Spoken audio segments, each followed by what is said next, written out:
আজি মই আপোনালোকক হাতৰ চৰ্বি কম কৰা কেইটামান খুব ইজি এক্সাৰসাইজ শিকাম। ফাৰ্ষ্ট এক্সাৰসাইজটোৰ কাৰণে হাত দুখনেৰে চৰাই উৰিব খোজাৰ দৰে আপ এণ্ড ডাউন মুভমেণ্ট কৰিব, ফ্লাইং মুভমেণ্ট কৰিব।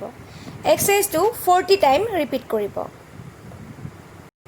ছেকেণ্ড এক্সাৰসাইজটোৰ কাৰণে হাত দুখন এলব'টো বেণ্ড কৰিব, দেন হাত দুখনেৰে আপ ডাউন মুভমেণ্ট কৰিব। এক্সাৰসাইজটো 40 টাইম ৰিপিট কৰিব।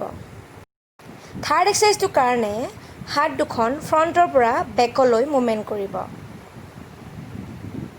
এক্সাৰসাইজটো 40 টাইমছ ৰিপিট কৰিব। ফ'ৰ্থ এক্সাৰসাইজটোৰ কাৰণে হাত দুখন এলব'ত বেণ্ড কৰি হাত দুখনৰ ৰাউণ্ডকৈ মুভমেণ্ট কৰিব। এক্সাৰসাইজটো 40 টাইম ৰিপিট কৰিব। 40 টাইম ফ্ৰণ্টৰ ফালে মুভমেণ্ট, 40 টাইম বেকৰ ফালে মুভমেণ্ট। লাষ্ট এক্সাৰসাইজটো হ'ল পাঞ্চিং মুভমেণ্ট। হাতখনেৰে সন্মুখত পাঞ্চ কৰাৰ দৰে মুভমেণ্ট কৰিব। এক্সাৰসাইজটো 40 টাইমছ ৰিপিট কৰিব।